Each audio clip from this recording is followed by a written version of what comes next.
What's one thing you would tell yourself at the start line on April 27th? You're not doing this for you.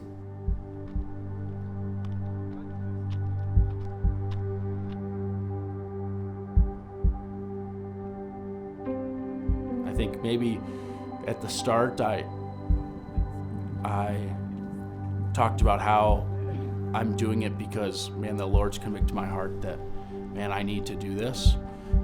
And I think that's a great thing. I think that's truly what the Lord spoke to me and why I'm doing it.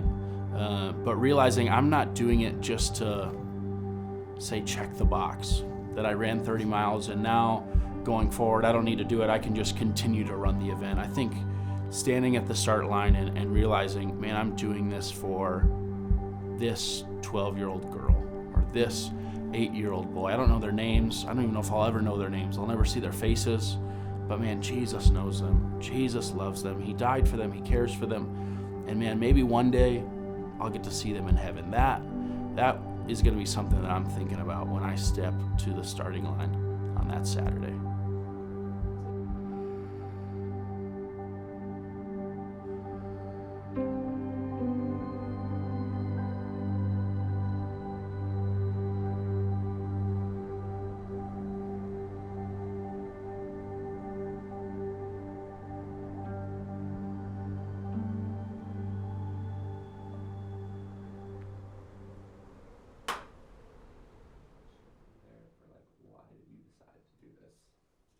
Maybe one thing I would have added for Sam's, but Tell me a little bit about who you are and why you decided to run 30 miles. Yeah, I'm Noah Gross. I'm one of the youth pastors here at the AG Church here in Wilmer, and it's just such a privilege to be able to serve our students, serve this community. Hi, I'm Caden, and I'm going to be running 30 miles for 30 for Freedom. Tell me what you are most excited for running 30 miles. I think I'm most excited for the impact that it's going to make on multiple levels, mentally and spiritually. Being able to finish the race and obviously see the impact that it's going to make and the freedom that it's going to bring to these kids. Do you have any experience running? I have zero running experience. I mean, I grew up playing sports, so there was cardio involved in that and little wind sprints or running laps around the baseball field. But man, I always thought that long distance runners were just crazy. How can they enjoy doing something? I still don't really get it, but no experience running. This training period, this training time leading up to the 30 miles has been the most running I've ever done in my entire life. What are you most nervous for? I think the most nervous is I don't know, probably just running on a terrible day for 30 miles. I'm nervous about obviously not being able to finish. I'm most nervous for getting stuck somewhere around Green Lake and just having a really hard time running the hills and stuff over there. Last year it was hailing on the day, so I'm really hoping that it's good weather. What makes you nervous about running 30 miles? Honestly, obviously I have knee problems and, just other injuries that happen, but just that I feel like it's really gonna affect me in my running, but I feel like if I just keep on going and I'll have so many people around me to give support while I'm on my way there and on the way back, so I'm ready for it.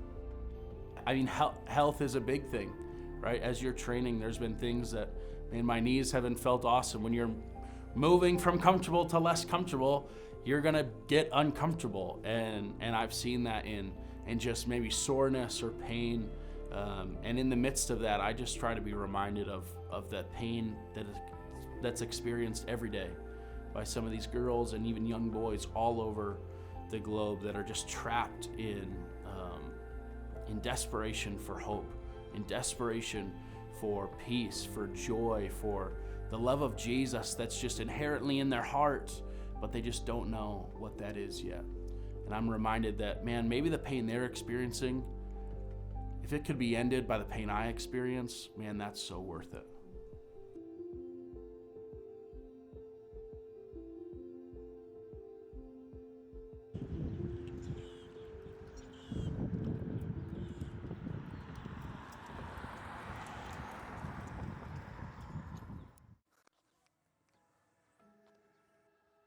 My experience with running before I decided 30 miles is pretty limited the last couple years. I ran cross country as a freshman in high school. That was like 5 years ago now. But otherwise, I just kind of started up fresh and just started running and kept going. And it's honestly been going better than I was expecting so far, so that's been really good. Yeah, what does training look like for you? I've normally been trying to run 4 days a week and rest 3 days a week. And so then I usually do 3 kind of mid-range runs, like 3 to 6 miles, and then going for 1 longer run, which is usually 10 plus miles. Talk to me a little bit about what 30 for Freedom does and like how it addresses the problem. Yeah. 30 for Freedom started years ago by a guy named Brent Silke. He wanted to get together with some of his friends on his 30th birthday and run 30 miles trying to raise $30,000 for human trafficking. See, that 30 is important because every 30 seconds someone becomes a victim of human trafficking. That's a sad reality. That's an injustice that shouldn't exist in our world today. And the fact is, there are more people in slavery today than at any time in history. And it's illegal now today. Man, how much more do we, the church, need to stand up in the midst of this trial, in the midst of this pain, and fight for the powerless? Those that feel like they're not in control of the situation where they find themselves. And that's what 30 for Freedom is all about. We're moving from comfortable to less comfortable so that those that are enslaved might be free. 30 for Freedom is all about raising funds, okay? By our running, we run so that others would give towards us and that we might raise funds to give to organizations that are rescuing girls out of this injustice, and not just rescuing them, but they're restoring them into the identity of who God created them to be.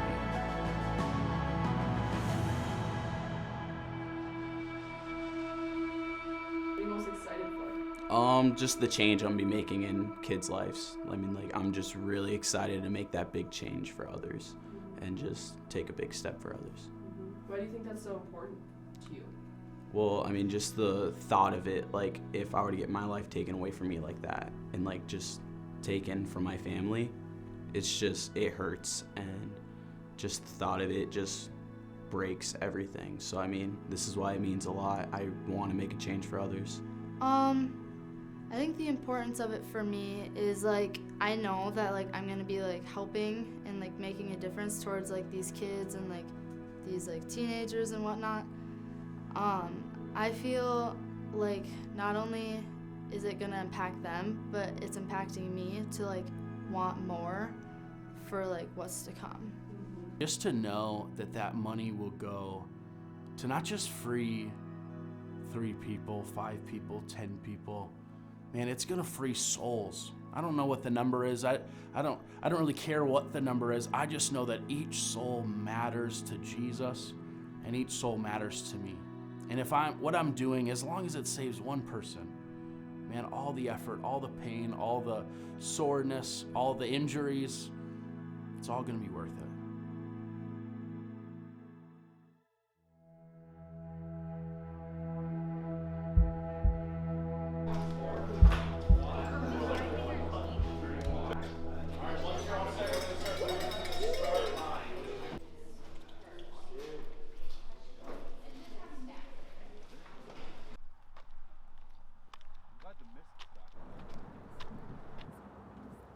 It is after 6 o'clock, so you guys have an adventure ahead of you, and we want to be able to get you guys out on that adventure. So huge thank you to all of you for participating today. This is no small journey that you are on, and we appreciate the sacrifice of time and comfort to do our part to fight against human trafficking. So it is an awful injustice that exists in our world and in our state and even in our community. And so today we are fighting to put an end to human trafficking. What's going to be going through your head Yeah. at 5:36 a.m. when we're lining up to start the run?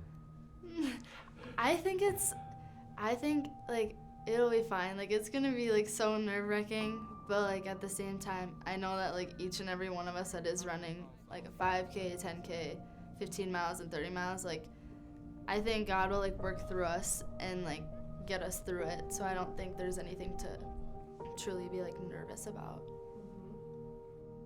What would you tell Caden who's at the start line about for 30 miles? Don't faint. Keep going, no matter the soreness, no matter the pain. It's worth it for the expansion of God's kingdom. Just think of the impact that's happening around the world because of the run that you're doing, and you can't stop now. Tell Pete how you're feeling. Feeling good, ready to run. Man, ready to just finish these 30 miles and see these victims come to safety, being rescued, restored, being reminded of who Jesus called them to be, who Jesus made them to be. That's why we're out here. We're moving from comfortable to less comfortable. I'm ready. Let's do it. Feeling good. Training's kicking in. I feel ready. I'm a little nervous for it. I'm excited though, and I'm excited to see what God's going to do through this race to me. And I'm so happy that I get to run for a cause such as this.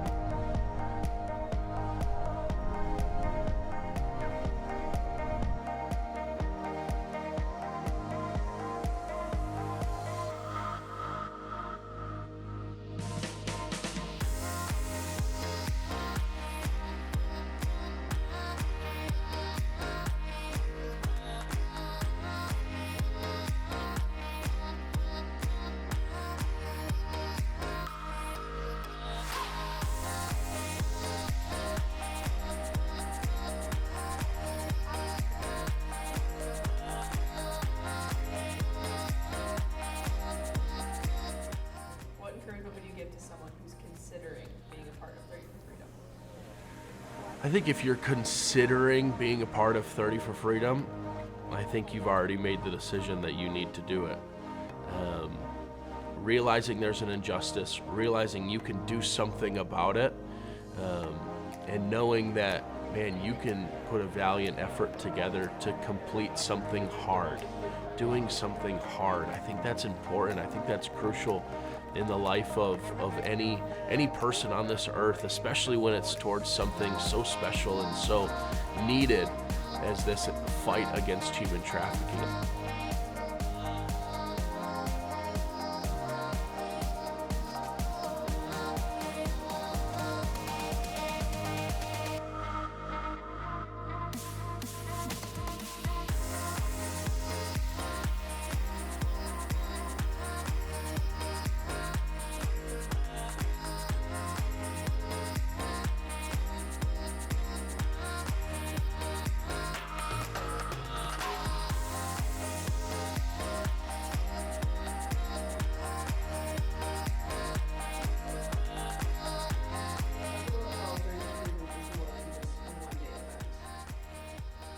Yeah, 30 for Freedom, we run it in one day, but man, it's something that reaches far further than just a one-day event.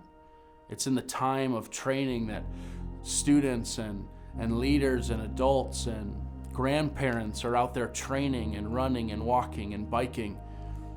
They're wearing 30 for Freedom shirts or sharing their story on social media. It doesn't have to be contained to one event where you cross the finish line and all of a sudden it's over. No, it's something that will dictate how your life goes on. That you're not just a pawn in the scheme of what the enemy's doing here on earth, but you are a vessel that God will use to do mighty things, setting the captives free, living a life like Jesus, and striving that others might know who that Jesus is.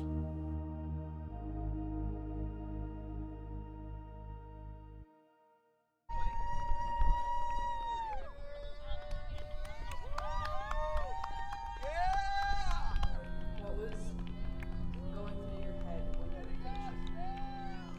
When I was finishing, I was I was just feeling really great. I finished off strong, which is a moment that I imagined, I think, during every single training run, I would think about crossing the finish line.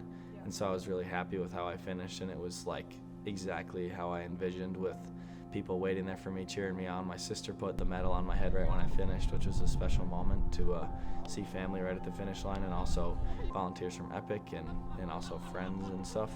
It was just a great moment that I've been looking forward to for months, and definitely not a moment that I'll ever forget. How did it feel coming across that finish line? I think it felt very similar to the starting line.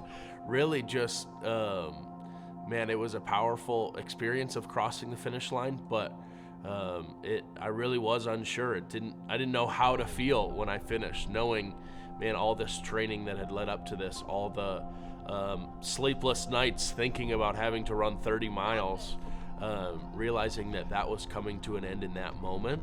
I don't even really understand. I don't even think I understood all that went into it and what just happened in the hours of me continually moving. Since April 27th, how has that race impacted your relationship with Jesus? Yeah, I think it's definitely brought me closer to him. I think having to lean on him more in that time and in those 30 miles, of course, people are cheering us on. Of course, we have behind us this heart to see this injustice stopped, of course. But I don't think I would have finished without just God's empowerment, His Holy Spirit empowerment in me to keep going. And through that, I've just realized how much more I can count on Him in even the little things of life. Not just, I'm trying to meet this feat of 30 miles, this incredible distance, this far greater than anything I've ever done. Realizing how much more, even in the little things of life, I can count on Him. I knew that, but I think it was a great recalculation, readjustment in my life to realize how much more I can count on Him in just even the little things. What are you going to tell Kaden at the finish line?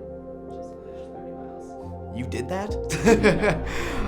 I would just say, you did it, and you have made an impact, and the things you have done, it was worth the pain, it was worth the tiredness, the training, all the days you didn't want to go run.